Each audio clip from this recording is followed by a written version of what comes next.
Hello, everybody. This is Shelley Hagen. I'm back with another abundant tip of the day. Today, I want to talk to you about working with private lenders. I talked to you before about hard money. Hard money are people that run a business and lend out money. When I'm talking about private lenders, I'm talking about your friends, family, close business associates, people that you're going to meet through your networking who want to become a private lender and get a little bit better than average return on their investment, better than what they're getting at the bank. So these people could be people that you've known for a long time. Could be people who just met. They could have cash, or they could have securities that they want to lend out, such as TFSA, RSPs, and LIRA accounts. And yes, you can lend out your LIRA accounts. A lot of people don't realize they can. There is criteria, though, with those securities through Revenue Canada and the Securities Act that have to be taken into account. Typically, I meet these people, because they're friends and family, or, friends of friends. I might meet them at investment meetings, but I also could be connected with them through a mortgage broker. There might be some individuals that work with mortgage brokers, and the mortgage brokers are the ones that bring them the deals to go from there. So I want to know right up front, do they have cash? Is it security? It's going to depend then on, how quickly they can move with their investments and to lend me the money in order for me to get my deal done. If they have securities and the securities are not already in a self-directed account with a trust, that allows them to lend out arm's length mortgages, they may have to move the money into a trust. And there could be costs associated with that. So they need to go to their, bank or lender, whoever it is that they have their investments with, and determine what those costs are going to be. If they're going to a trust, it could take them some time to get that money moved over. Could be 6 or 8 weeks. So if you need the money quickly, that may not be the best solution for you. As they're moving that money too, if I'm borrowing just cash from somebody, then they don't charge me a lot of fees. But if I am borrowing someone's securities, there is a cost with the security trust that they will, pass along to you as the investor.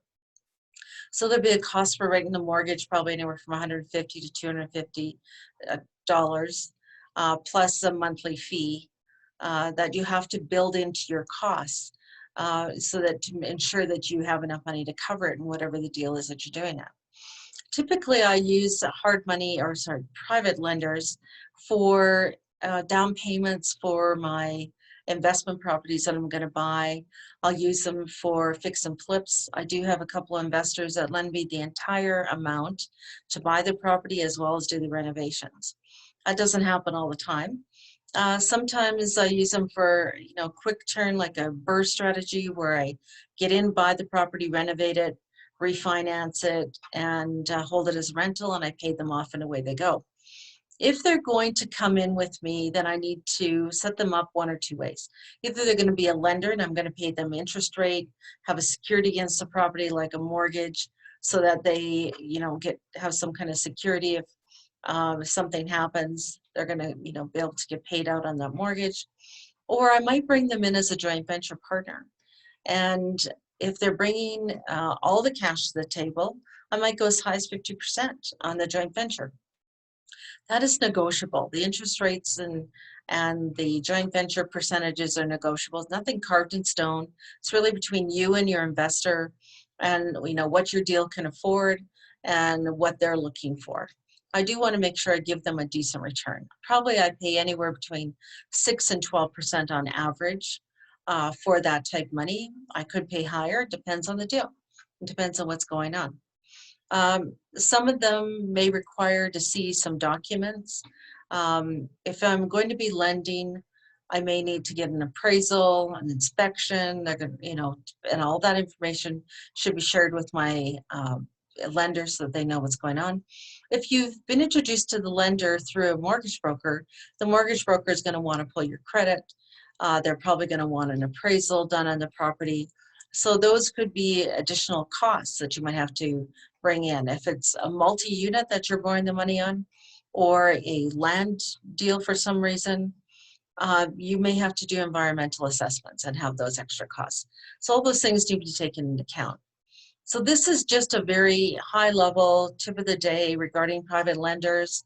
We're going to talk a little bit further about the Friends, Family, and Close Business Associates program, you know, and things to consider a little bit later on.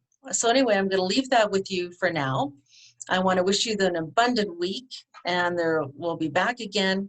So we'll talk to you again later. Bye for now.